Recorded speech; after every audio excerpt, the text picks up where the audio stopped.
Randy McKee here with Soccer 605. I'm here with South Dakota State Soccer Association President Rich Jensen. Rich, thanks for being with us today. And by the way, congratulations on being selected for another 2-year term as president. Well, thanks, Randy. You know, it's always a pleasure to sit down. Anytime we can talk soccer, and anytime I can talk soccer with you, I grab those all the time. And you know, we have noted that we do interviews probably pretty often, but we also have hours and hours and hours and hours of other talk about all kinds of different things too, and it's all related to soccer.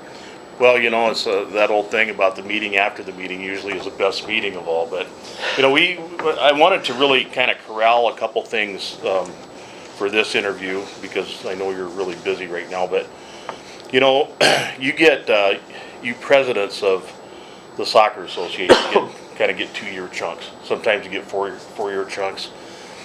You know, my wife was president. My good friend Mark Owen was president. You've been president.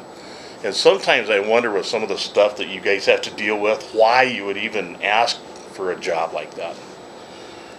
Boy, that's probably one of the toughest questions I've ever been asked. And there's reasons for it. And I think both with Carol, with Mark, with Larry Loverin, you know, and we can go back in history a long ways, Chris Peters, there's still a love for the game. You know, you still want to be part of it. You still want to put your handprint on it and do what you think is good.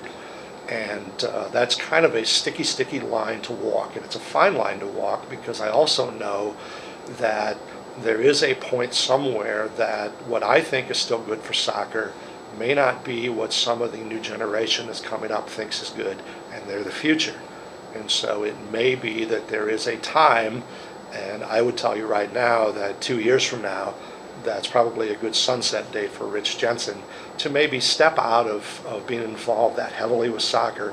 I'll never leave the sport. You know, I'll still be a referee. I love refereeing under 10s and under 12s. I would, you know, love having a coaching point. I am very involved with things with U.S. Youth Soccer and trying to bring them back to the basics. And that's got a real groundswell of support around the country right now too. So it's you deal with, you get to talk to a lot of people and you get to visit with a lot of people. You know, this morning is a great example in that I got to visit with a mom who just had some questions and just didn't quite understand everything. And so I took the time to explain things. And when it was all done, I'm not sure I really understood, but she said she did. And so that was a good thing. And so, you know, but you get, as a president, you'll get, you know, maybe not every day, but I would say, and I bet if we went back and checked with Carol, you're going to get 10 to 12 calls or letters or emails a week that are going to require some kind of action on your part just to say I understand or give an opinion or interpret a rule or something. You know, we have such a wide variety of associations in South Dakota, everything from Little Prairie League almost to big involved association like Dakota Alliance and the new Black Hills Soccer group. I know that we've been in the national reading I've been doing. You know, one of the things that I've seen a lot of people express some frustration over is that all the attention that we're paying to competitive soccer in this country, and it starts at the very top and flows all the way down, but we sometimes, I guess, at the expense of recreational programs, and that's where all the players come from initially anyway. So what do you see at a national and local trend about that? Well, that's been my passion from the get-go. You know, back in '88, I got drug into soccer.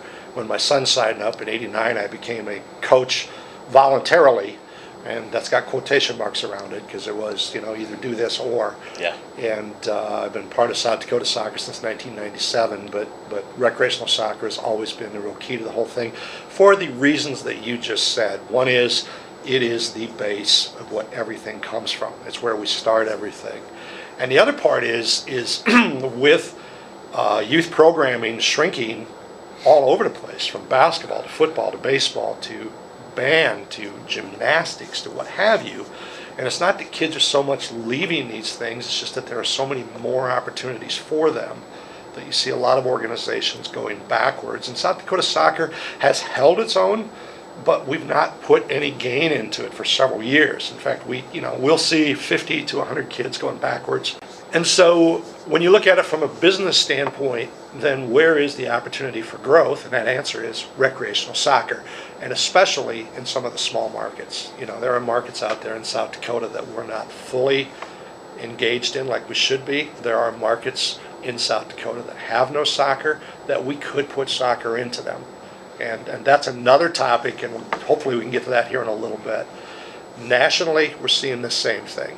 And back in September, I was named to head up a task force for U.S. Youth Soccer, and it's made up of 12 folks, guys and gals from all over the country, executive directors, presidents, directors of coaching with some of the large clubs. And the conclusion we came back with is we have to put an emphasis on recreational soccer. That's where we need to put our focus right now and let the upper end kind of take care of itself. You speak about kids going to other opportunities, and we've been working on a story about this with the emergence and growth of U.S. club soccer within South Dakota. And I know, right down the road here in T, the Tempo Club has done an incredible job at building big numbers down there, and I would guess that almost all those numbers, at least in the older groups, are coming from the U.S. youth soccer programs over to U.S. club. We had, South Dakota United got involved and actually had a team go win national championship at U.S. club. What are some of the things that you think that South Dakota State Soccer Association can do to consolidate and coordinate with these other programs to try to get one umbrella? Well, it's the first thing we have to do, and it's going to sound like I'm sidestepping your question, but I will get back to it. The first thing we have to do is we have to recognize, whether it's in South Dakota or whether it's Region 2 or whether it's nationally, our top priority has to be getting kids to play. We got to get kids out on the field. There's no point in us trying to sell our brand if nobody's playing the game. So, yeah, programs with Tempo, they've done an incredible job. And there's a lot of kids playing down there. And I know some of the parents of some of the kids that are doing it. And they're happy. Well, they're coming up and telling me how great soccer is and they're excited. Isn't that what I'm here for in the first place? Yeah. And we have the same thing with South Dakota United now, with some of their teams opting to go just the U.S. club route. Great, go do that, and I know there are people excited about it. There are pros and cons, with that program, and it's not so much from a political standpoint from us. It's just I know it's got to be difficult to run a program when you're pulling kids from all corners of the state to get them together, to do some training, to get everybody to go to a tournament. It's one thing if I've got a team from Brookings or the Brookings-Watertown combination that's going to go to Minneapolis and play in a tournament. It's another thing if I've got a team that has kids from Spearfish to Rapid City to Custer to Yankton to all over the place and telling them we're going to Minneapolis. Well, for some of them, it's a quick little day, and for others, it's an entire weekend plus a day you have to invest. We had the same exact issue back when I was an ODP coach, because you get them from all over. And, I guess the thing that we always encourage the kids in ODP, of course, to train a lot in their hometown teams, but to train on their own, And you won't find a top player in the world anywhere who doesn't train on their own every day. Mm-hmm. You don't have to be at practice to practice. And I think sometimes we get in our own way with putting barriers up. I think there are rules that have been put in place to try and stop kids from playing for more than one or two or three teams. And in my opinion, that's a parent choice and a kid choice that has to be made. It's not up to a bunch of adult administrators to decide what's good for a kid. Mom and dad can decide that. I think we've got barriers in place that actually prevent kids from wanting to play or getting to play. And I think those have to be torn down, and that's going to be a tough road to go. But I think that's one of the keys to what you originally asked is how can we get everybody under one roof? Let's make it easier for kids to play soccer. Let's get rid of some of those barriers. And that's one of the things I'm hearing nationally, and I want to bring back into South Dakota too, is how do we break those things down? And then the other part is this is, again, taking it from a business standpoint, is we can't just put together our large organization and be the only one in the state and think that's going to last. If we are having competition where people are leaving because they're finding places that work better for them, then we have to examine our business model and say, okay, what are we doing? What's the benefit we're giving to these people? Yeah. And we need to re-examine that. And we've got more than anything else what South Dakota Soccer can do is we can offer education. Now, we've offered coaching education, but what really is needed is parent education and also education for administrators and help with these board of directors. And the entire country has missed that.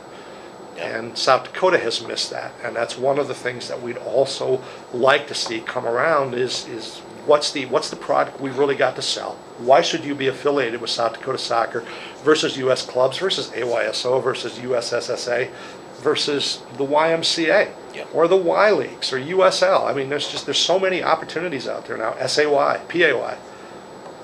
So as you move forward now into your next 2 years, what are some of the areas that you really think you're going to try to highlight as the leader of the state organization to try to get done? If there's one priority that I want to see finished, it is we have to establish ways to get games for our smaller markets. We have to create leagues within the state. And I know some of them exist maybe on an ad hoc basis or what have you, but we got to get leagues together in the state. And it's not that we're trying to get it so that teams from Brookings have to travel to Rapid City to play. You know, we can get all the organizations in the hills to get under one group, communicate with each other, and find the best way to go. You know, we've had things happen in eastern South Dakota where a large number of our players are, but we run into problems there too, in that you get a lot of individuals that get together and they all want the perfect schedule, and a perfect schedule doesn't work. And then we need to coordinate it as a state organization so that we schedule as a state, we put together the sites as a state, and we put the referees on the games as a state, and it breaks a lot of those barriers down. And we've struggled to get to that point. So that's a priority. It's a high priority for me. I think it's a high priority for the board. One of the other things is to kind of get everybody maybe marching in the same direction. And every board, and when I say board, this goes outside the world of soccer, goes outside youth sports, because I sit on other boards, and with my business, I work with other organizations. And you will have folks that will come in from I'm working with a group right now in Iowa. You'll have folks that will come in from Bettendorf, Iowa, and from Sioux City, and from Mason City, Iowa. And they all have something that would work for their area and work for their particular association or organization they're working with, but it may not be the best for the state. And so there's conflict within that board, and conflict on a board is a good thing because it shows growth, but yet you also need to get everybody at least marching the same way, on the same page, and making decisions that's good for the greater whole, even though it may mean that you're going to hurt a little bit at home, but in the long run it's going to be good for you. Well, and we've seen that, for years where, the teams or clubs will set up the perfect schedule as long as they don't have to leave town and everybody else comes to see them. And I remember many years ago, we arranged a lot of games where everybody just had to come to Pierre. And we'd have a weekend in Pierre, we'd get 3 games in, everybody had to travel except the Pierre kids. But that seemed to be a very workable solution, at least back then. Mm-hmm. It is, and you know what? That's taken place, and people have on their own put together recreational programs. I know of some that took place in Mitchell, and was it perfectly done within the rules and scopes of rostering and everything? No. You had a group of kids from a program that could come, but not enough to put together a team, but another team came and they almost had enough on their roster for 2. And so when they got there, they said, you know what, let's put this all together, let's split it up, and let's play 2 games. Let's play now, soccer. I'm telling you, the parents didn't quite get it, but all the reports I got from the referees and the administrators that were there, is the kids absolutely loved it. Yeah. And then they looked at the floor and said, Rich, there were a couple kids that weren't even registered to play that were on the field. And I don't know what they were expecting from me, but what they got was a congratulations. We got 2 more kids playing soccer. What if they sign up to play with one of our clubs real soon? Yeah. What a great way to do it. Yeah, exactly. Well, another part of my focus, and you and I have had some really candid conversations about this, about how sometimes in some of the organizations, players can be treated almost more like property than they are as kids who want to play soccer. Yeah. And I think, largely we're on the same page in terms of guesting, dual rostering, things that are going on all over the rest of the United States, but in some of the clubs in South Dakota it's just strictly prohibited. And I'm just kind of curious what you think could be done, if anything, to give a solution on that, to make it a kid-oriented system instead of a control-oriented system. Well, that goes right back to something we had touched on very lightly a little bit earlier, and that is that we create barriers so the kids are not, we just don't want kids to play unless they play within our mold that we've got. Yeah. It is those that are in the marketing world or in the management world would say that we are building little silos within our own organization, that we want to do business our way. We don't want anybody else to share our toys or anything else. I think, as I had said before, the decision on how much soccer, how little soccer a kid will play is a family decision and not a decision for a bunch of adults to make. Is there a fear out there that you're going to lose members from your club that are going to come and play for my club? Yeah, there are. But there are also retail stores all over the state that have customers, and some of those customers are going to go try out the new place, or they're going to try out something else just to see. But if you've been doing a really good job, people are going to stay with you, or they're going to go try something, they're going to come back to you again. So therein is the key to the whole thing. Our kids' property, heavens no. Yeah. Heavens no. And if that's what we've come down to, then we've got a huge problem that's got to be fixed and it's got to be corrected. It's not our job to tell them what they got to do and what's best for their kid. All over the world and all over the United States now, kids have choices, and as they ought to be able to. And that's what has always bothered me about not only South Dakota but some of the other smaller states. If you grow up in a town where your club wears a red shirt, people there expect you to wear a red shirt for the rest of your soccer career. And that's not the way it works around the country, and especially around the world. Mm-hmm. You don't grow up just wearing a red shirt. You have all sorts of different shirts you could wear. So anyway, it's going to be curious to see. There's probably really not much from a state perspective that can be done about that, other than just encourage them to cooperate throughout the system. And it's a daring move. I would tell you what I would like to see, but it's a daring move for the state to try and get through because these silos have been built. I don't know why we still have a rule within South Dakota that you can only be registered on one competitive team or one recreational team. You can dual roster one rec and one competitive team, and in most cases they do that within their own organization. But I don't know why we've got that rule. There are small markets, and by the small markets, we have organizations that have less than 1,000 members, and those kids are playing competitive soccer. They're going to tournaments. They're having a great time, and yet because they are in that role and on that club and within that rule, they can't also belong to, if they wanted to, a club like a Rushmore, like a Hub City, like a DISC, or a Yankton, because they put teams into it too, that want to go compete for regionals or want to go play in the state cup, and if they don't win the state cup, go play in President's Cup with USU Soccer with one of those teams. So we're taking that opportunity away from those kids. So I don't know why we need to have that rule, because again, literally the other state has done away with it, but we, for some reason, want to protect those kids here. So this is going to get me in trouble, but you know what? Well, if I'm done in 2 years, that's great. Well, and really you have to come back, I believe, to what is the purpose of your organization. And if the purpose of your organization is to serve kids in soccer the best you can do, you need to, I believe anyway, and I'm always in trouble anyway, so I don't really care, but rip down the barriers. And, and like I said, I'm not sure there's anything the state can do or the board can do other than expose it, say that we aren't condoning this. As a matter of fact, we condemn it. You do so at your own peril, I guess. Okay, well, I've asked all the questions I came here to ask, but I'm sure you have some more stuff that you'd like to discuss. So I'm going to kind of turn this thing over to you and let you kind of carry us on out. Well, it's I think, again, the big thing is that our priority has to be, let's get kids to play soccer.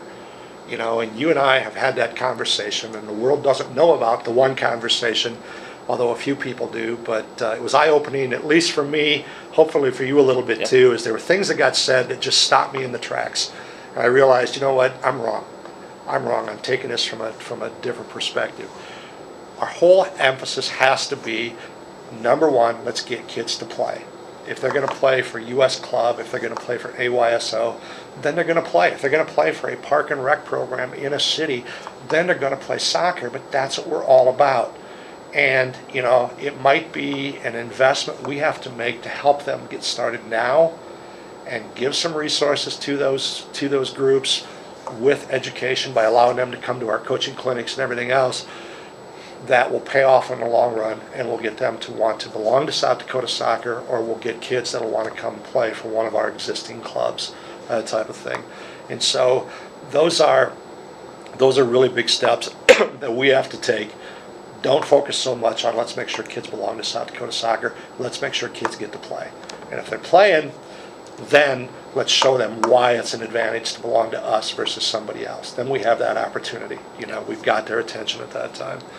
And I think the other thing is there's a lot of resources out there. There's a lot of things that you know. There's a lot of things that I know, that there are people out there right now around the state trying to solve problems that you've already seen 17 times.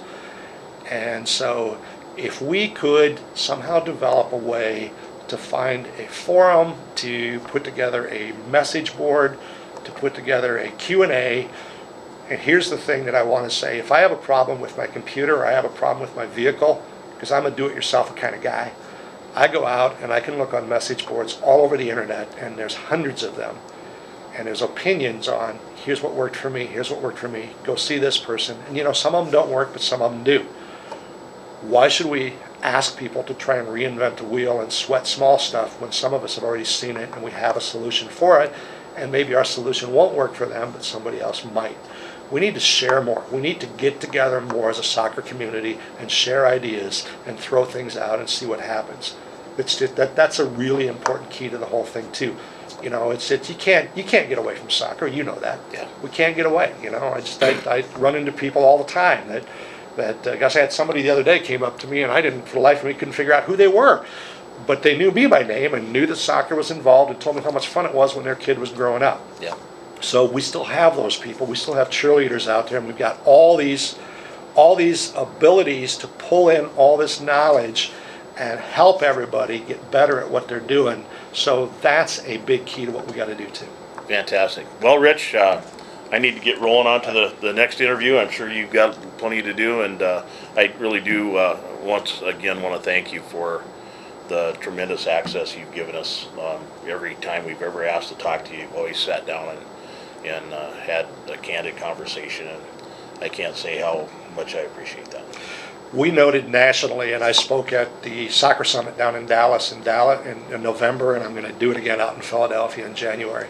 And what we noted was soccer is still one great big family.